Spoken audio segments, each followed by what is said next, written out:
The storm poured heavy that night, thunder rolling across the empty street. Jack spotted her first, standing alone under a flickering streetlight at 2:01 in the morning. Her hair was drenched, plastered against her face, her eyes darting like a cornered animal. "You shouldn't be out here alone," Jack said, his voice low but steady. Rain dripping off his shoulders, she flinched, spinning toward him. "I don't need your pity," she snapped, hugging herself tighter, though her shivering betrayed her. Jack stayed where he was, close enough to show he meant no harm, but not so close she'd feel trapped. His city sanitation uniform gleamed faintly under the street lamp, the reflective stripes catching the light. "I'm not offering pity," he replied softly. "I'm offering a place with heat, running water, and no strangers carrying knives." Her lips quivered, her hands trembling as she stole a glance down the block, toward the shadows, as if someone might come back for her. Jack saw it, fear tangled with pride, holding her upright. "What happened?" he asked, his tone gentler now. Her gaze dropped. I was robbed. My phone's dead. My bag's gone." Silence stretched between them, broken only by the rain. Then Jack exhaled. "You want to call someone?" She shook her head quickly. "No, I don't want to talk to anyone. I just need somewhere safe." Just until morning, Jack hesitated. His instincts told him to walk away. He had a 6-year-old daughter waiting at home. He couldn't risk trouble. But something about this girl, soaked and trembling yet refusing to cry, made him stop thinking and start acting. "All right," he said at last, adjusting the strap of his work bag. "I live 2 blocks away. It's not much, but it's warm. You can stay on the couch." For a second, it looked like she might refuse again. Then her knees buckled and the fight drained from her. "Okay," she whispered. They walked in silence through the rain. Jack kept a respectful distance but stayed alert.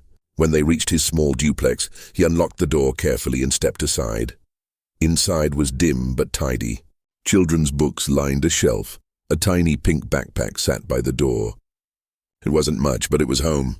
"Shoes off there," Jack said, pointing to a mat. "The couch is yours." "Extra blankets in the closet," she nodded, wiping her wet face with her sleeve. Jack disappeared into a back room, dropped his wallet and keys into a locked drawer, a habit born of survival, then returned with a blanket, a towel and a dry sweatshirt. "Bathrooms to the right," he said, handing them to her. "Water takes a minute to warm up." Her eyes flickered toward his face, confused by how calm he seemed. "Why are you doing this?" she asked at last. Jack rubbed the back of his neck. "Because you looked like you needed help, and if my daughter was ever in trouble, I'd hope someone would do the same for her." At the mention of his daughter, something flashed across the girl's face, but she said nothing. While she showered, Jack scribbled a note and set it beside a steaming mug of water. Then, quiet as he could, he slipped into the bedroom he shared with his little girl. 20 minutes later, she came out wrapped in his oversized sweatshirt. The house was silent. On the table, waiting for her, sat the folded blanket, the mug, and the note. "If you need to call someone, the landline's on the wall. Don't hesitate to grab more blankets. Please keep the door closed. My daughter's a light sleeper." She touched the edge of the cup, the warmth seeping into her hands. For the first time in days, she felt something unfamiliar, safe. Curling onto the couch, she let the blanket swallow her. The rain eased outside. The man who had taken her in hadn't asked her name, hadn't judged, hadn't tried to pry. She didn't know who he was, but tonight, none of that mattered. She would sleep. Tomorrow she'd figure out the rest, and then laughter, bright, high-pitched, spilling into the room. It jolted her awake. The sound that woke her was unmistakable, light, bubbly laughter. For a moment, Emma lay still, wrapped in a warm blanket, unsure of where she was. The scent of something cooking drifted from the kitchen. Cartoons murmured softly in the background. It was so far removed from the cold chaos of the night before that it felt almost unreal. She sat up slowly, blinking against the soft morning light.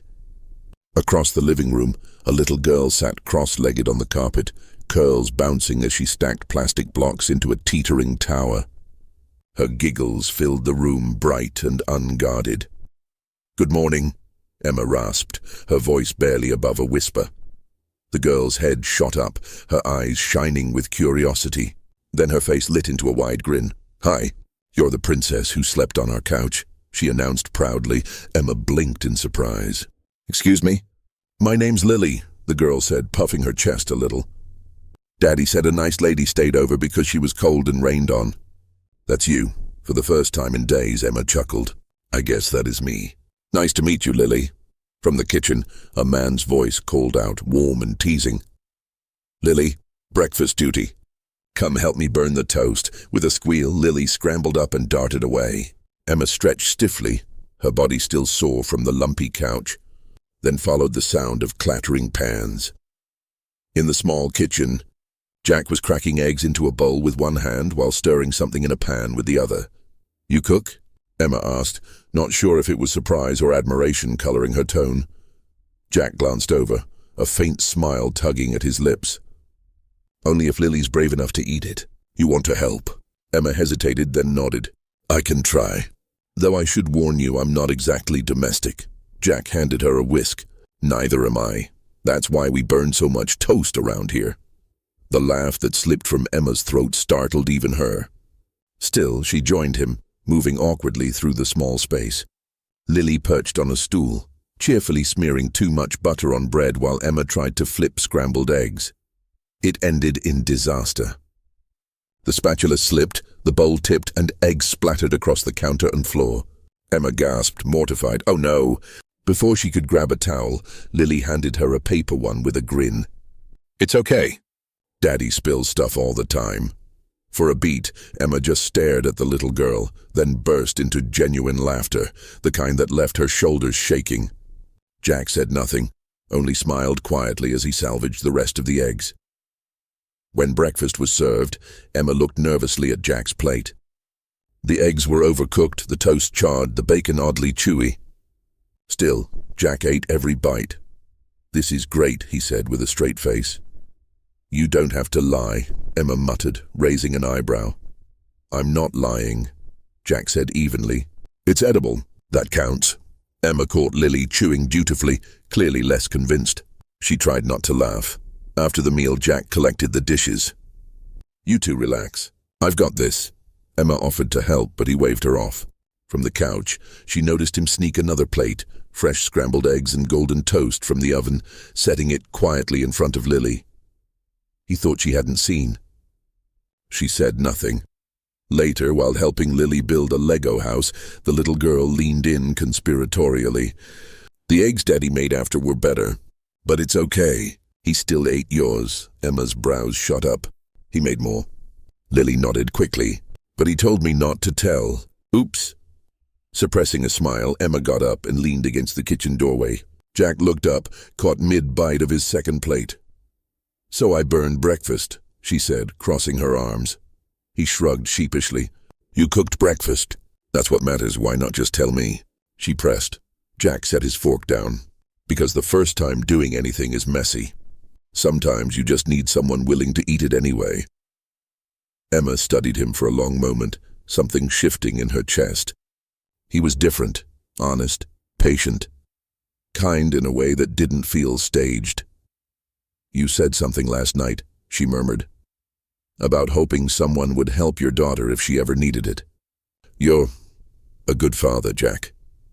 He didn't answer, only gave a small smile and turned back to his plate. Later, as he washed the dishes, he spoke casually over his shoulder. "There's a laundromat down the block. Owner's a friend. I could ask if they need help, if you're staying in the city a while." Emma hesitated, twisting her hands together. "Maybe I just need to earn something while I wait for paperwork. I lost everything, my job, my ID, all of it." She swallowed. "I was a student, out of state. Complicated stuff." Jack didn't press. He only gave a steady nod. "Let me know if you want to check out the laundromat. I'll walk you over." She studied him again. This man didn't know who she really was, and strangely he didn't care. He was helping her, not because he had to, but because that was simply who he was. And somehow, that meant more than anything money had ever bought her. The bell above the laundromat door jingled as Emma stepped inside. The smell of detergent mixed with something sour and metallic hit her nose. Machines clanked in rhythm, baskets overflowed, and the air was warm and heavy. Behind the counter, a woman barely glanced up. You Jack's friend? Emma nodded. The woman shoved an apron across the counter. Clock starts now. And just like that, she was in. By noon, Emma's back ached, her hands were raw from soap, and her patience was thinner than the drier lint she kept sweeping up. A man stormed in, furious about a shrunken sweater. Another dumped 3 heavy bags of damp laundry at her feet. I expect this by 5, he said before walking out. She glanced at the clock. Only 3 hours had passed. By late afternoon, she found herself in the alley behind the shop, apron stained, cheeks flushed, shoulders slumped. Her phone, still dead, sat useless in her pocket. She stared at the dumpster across from her and wondered if walking away, back to a shelter, back to nothing, might be easier than this. That evening, when she returned to Jack's house, she said nothing. She dropped her bag, sat on the couch, and pulled off her shoes. Blisters covered her heels. Jack noticed, but he didn't ask. The next morning, she froze at the sight waiting by the door, a pair of spotless white sneakers. Not hers, no tag, no explanation. Inside one shoe, a folded note. I figured your feet deserved better. If you're walking away, at least don't walk in pain. She held the paper a long time before slipping the shoes on. They fit perfectly. When Jack came home from his shift, she was already in the kitchen, halfway through making toast. You didn't leave, he said, eyebrows raised. I almost did, she admitted. But your guilt trip footwear worked, Jack smirked. They weren't meant to guilt you. Then what? She challenged. They were meant to say you've got a choice. That's all. Later that week, Emma grumbled while tackling an endless mountain of towels. I've never been this exhausted, she muttered, rubbing her neck. And I used to think yoga was hard. Jack, sorting a laundry bag, didn't look up. You're earning something real now, she shot him a tired glare. You mean back pain? He shook his head. I mean the freedom of living by your own work. Even if your hands get dirty, it's yours. Nobody can take that from you. Emma didn't respond. But the words lodged deep, echoing inside her. That Friday, the laundromat landed a massive order, over 100 hotel sheets and uniforms, all due by morning. Emma stayed late with Jack to finish. Under harsh fluorescent lights, he folded clothes with swift, practiced movements. Emma fumbled, refolding the same shirt 3 times before getting it right. By 2 a.m., they loaded the final bundles into Jack's battered pickup. Emma groaned, rubbing her stiff fingers as she climbed into the passenger seat. I can't feel my hands. You'll miss them when they're gone, Jack deadpanned, starting the engine. The quiet streets were peaceful, almost comforting. The silence between them wasn't awkward. It was easy. At one stop, Jack handed her a small laundry bag. House number 15. Porch lights on. Just drop it at the door. Emma nodded and stepped out. She placed the bag gently on the stoop and turned back, when suddenly the porch light snapped off. A deep growl split the night. A huge dog lunged from the shadows, teeth bared, barking furiously. Emma screamed, stumbling back, her ankle twisting on the curb. She crashed to the pavement, palms scraping against rough concrete. The truck door slammed. Jack was already there, sprinting across the yard. He planted himself between Emma and the charging dog, arms out wide. Back! He roared. The dog skidded to a stop, barking wildly, then retreated toward the gate. Jack didn't wait. He scooped Emma into his arms before she could argue. I told you to wait in the truck, he snapped, carrying her back. I thought I could. Emma winced, clutching her wrist. I can barely handle a bag of laundry, she muttered, the pain sharp and hot. Jack scooped her up and set her carefully inside the cab before slamming the door shut. His jaw was tight, eyes dark. Damn it, Emma, he growled, dragging a rough hand down his face. I told you to stay put. It's just a scrape, she whispered. I don't give a damn about the scrape. His voice cracked, harsh but trembling underneath. I care that you could have been seriously hurt. What were you thinking? She had never seen him like this, truly angry. But beneath the fire in his tone was something else. Fear. Real fear. Her eyes stung, not from the pain in her ankle, but from the wave of emotion flooding her chest. No one's ever yelled at me because they were scared for me, she whispered, voice breaking. Jack's shoulders loosened. His anger drained as fast as it had risen. Well, he said quietly, his tone softer. "You're in the wrong house now." Emma gave a shaky laugh, wiping her cheeks with trembling fingers. For the first time, this place didn't feel like just a house anymore. It felt like something else, something like home. Later, behind the counter, Emma folded towels, her thoughts still tangled with Jack's words. That's when it happened. The necklace slipped out. A thin gold chain with a sapphire pendant, glowing like a drop of frozen flame. She froze. It was supposed to stay hidden, wrapped in an old sock at the bottom of her duffel. She'd tried to forget it, but now it lay on top of the laundry, shimmering under the light. Before she could grab it, Jack passed by. He stopped. His eyes dropped to the necklace. Silence hung heavy in the air as he finally looked up at her. "That," he said lowly, "is not something a broke student carries around." Emma's hand darted out. She snatched the necklace and shoved it into her pocket. I forgot it was in there. Who is it from?" Jack pressed. Emma stayed silent. Jack stepped back, his face hardening. "Who are you really?" Her throat tightened. The silence was deafening.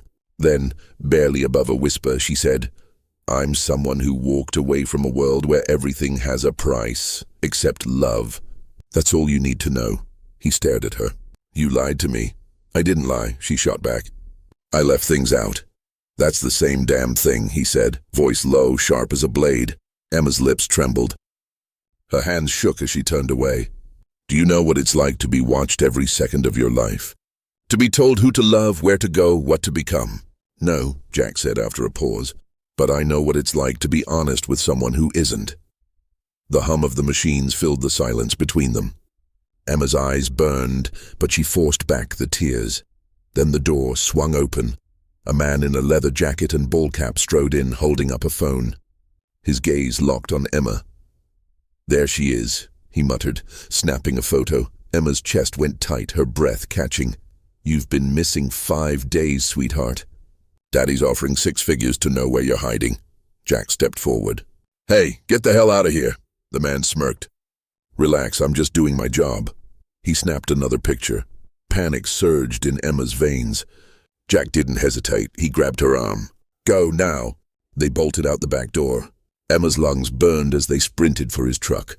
Jack didn't stop running until they reached it. "What about Lily?" Emma gasped, panic choking her voice. "She's at school. I'll get her." Within the hour, Jack carried Lily out, her eyes heavy with sleep. He strapped her into the back seat, handed her a juice box, and started the engine. Emma sat stunned, watching. He didn't drive home.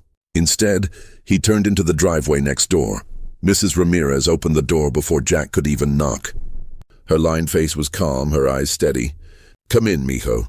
I'll keep the little one safe." Jack bent down, kissed Lily's forehead. "You're having a sleepover with Grandma Ramirez."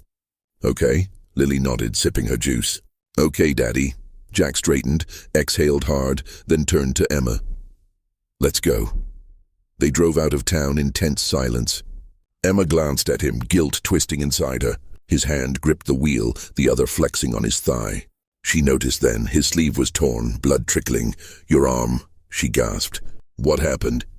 He glanced at the bruise spreading on his bicep. "That guy shoved me when I blocked his camera." "Why didn't you say anything?"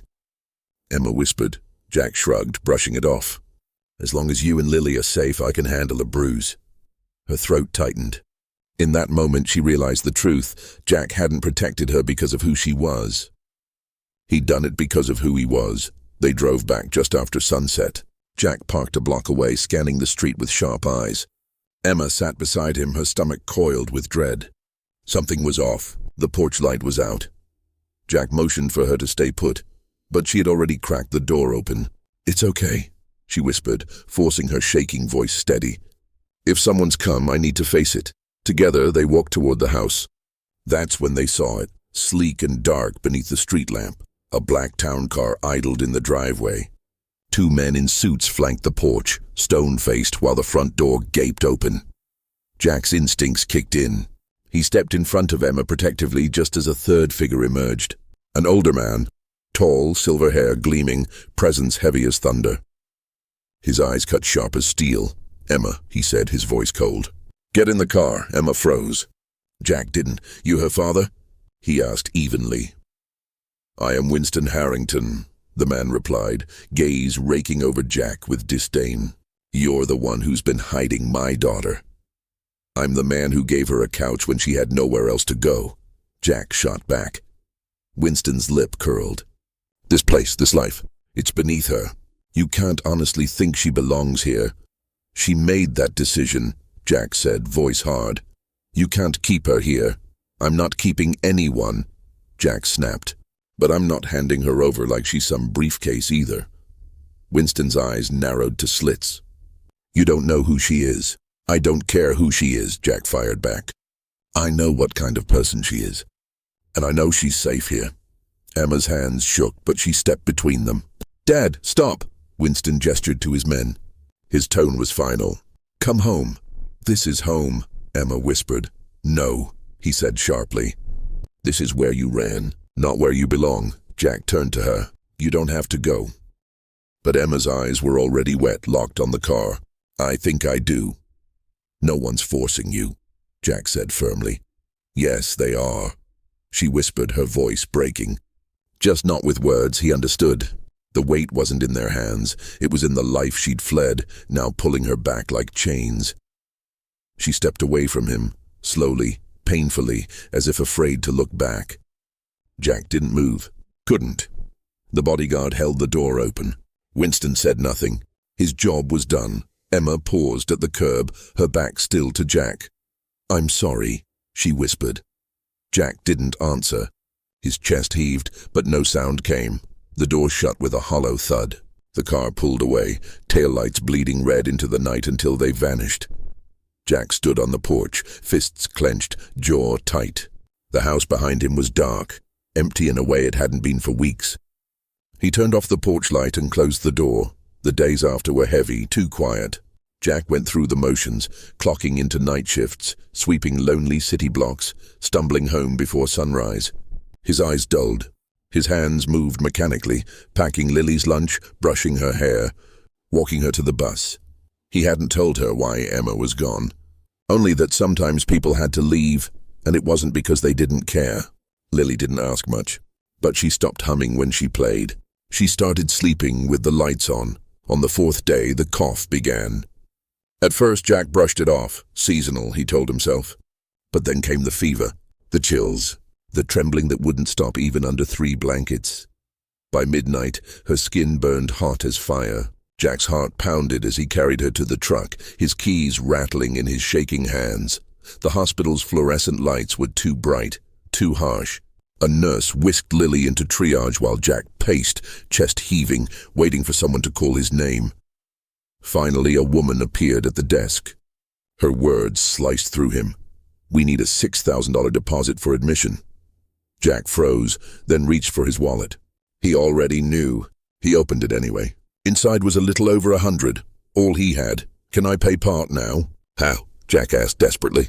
I'll cover the rest in a few days. The receptionist hesitated. Please, Jack begged, his voice cracking.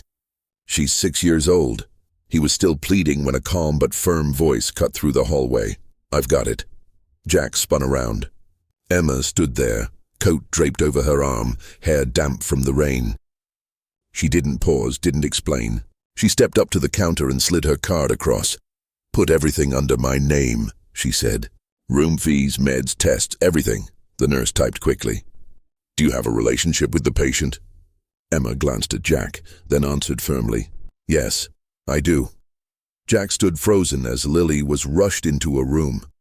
An hour later, the doctor confirmed it was a viral infection, serious but treatable with monitoring.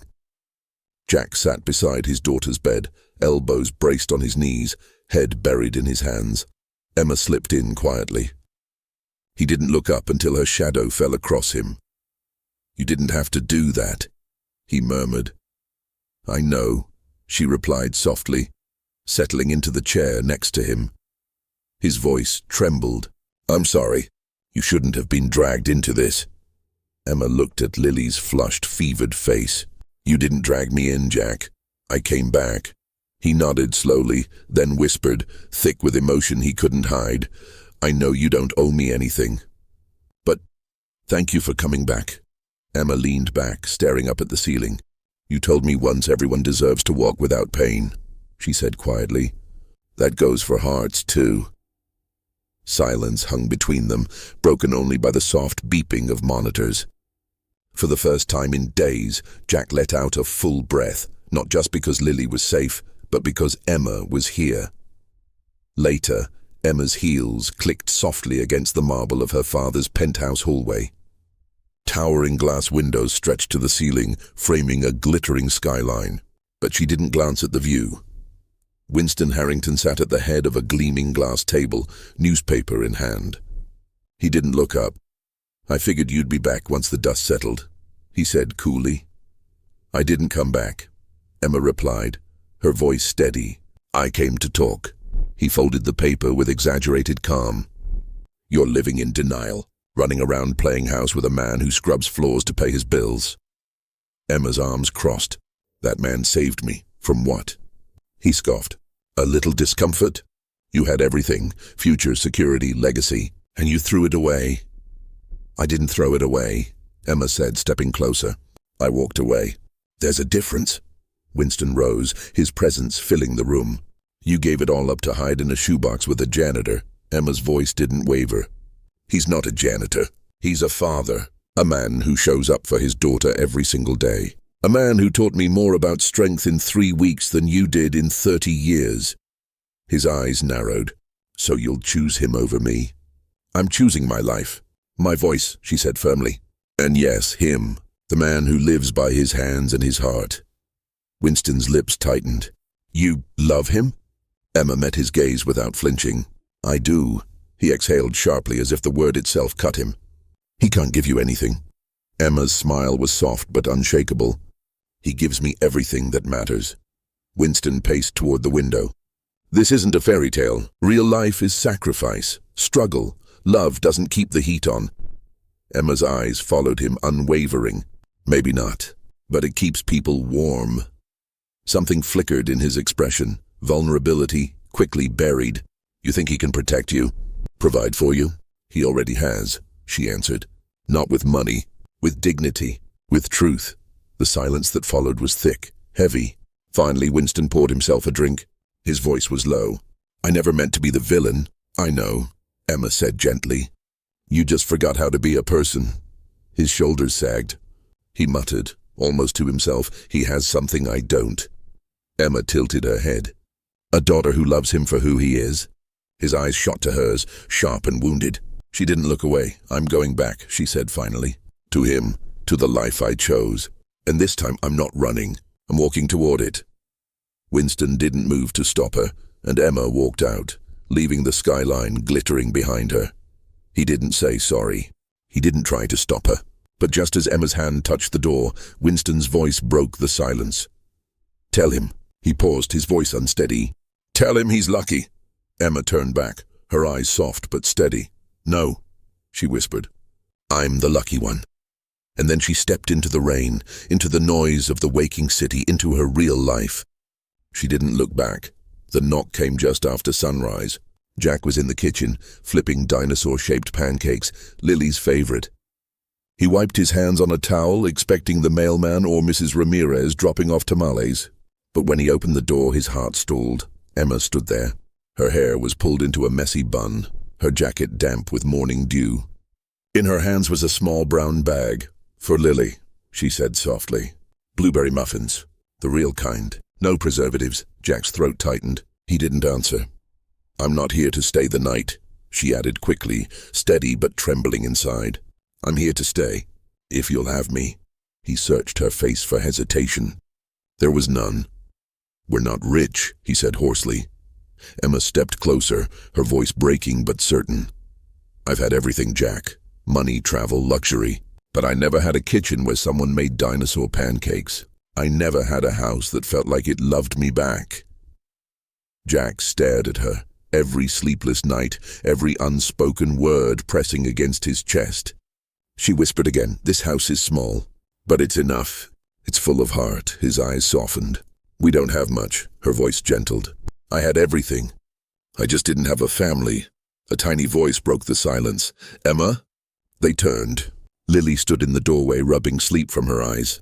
Emma knelt, smiling through her tears. "Hey, sunshine. I brought muffins." Lily rushed into her arms, holding her tight. "Are you staying forever?" she asked. Emma looked up at Jack. He nodded. Emma smiled, her voice breaking. "Yeah, kiddo. Forever sounds good." 2 months later, on a crisp Saturday morning, the park buzzed with life. Dogs barking, children laughing, the smell of food in the air. Jack's old pickup truck had been reborn into a weekend food stand. Emma's idea. The hand-painted sign read, "Jack's Jams, breakfast burritos, muffins and coffee." Emma worked the griddle. Jack took orders. Lily proudly handed out napkins and smiley stickers to every customer. They didn't make a fortune, but they made something better, a life. Emma flipped a pancake and caught Jack watching her. He mouthed, "Thank you," she grinned back. For the first time in her life, Emma didn't need a palace to feel like a queen. She just needed them, because sometimes the richest lives aren't built with money, but with honesty, kindness and the courage to choose love over fear. Jack had nothing to offer but a couch, a warm cup of water, and a quiet heart full of dignity. But that was exactly what Emma had been searching for, a place to belong, a place called home. Thank you for watching this story. If it touched your heart, please give it a thumbs up and share it with someone who believes in second chances and simple miracles. And don't forget to subscribe to HOA-GLORIOUS Stories for more heartwarming tales that heal, inspire, and remind us of the power of compassion. See you in the next story.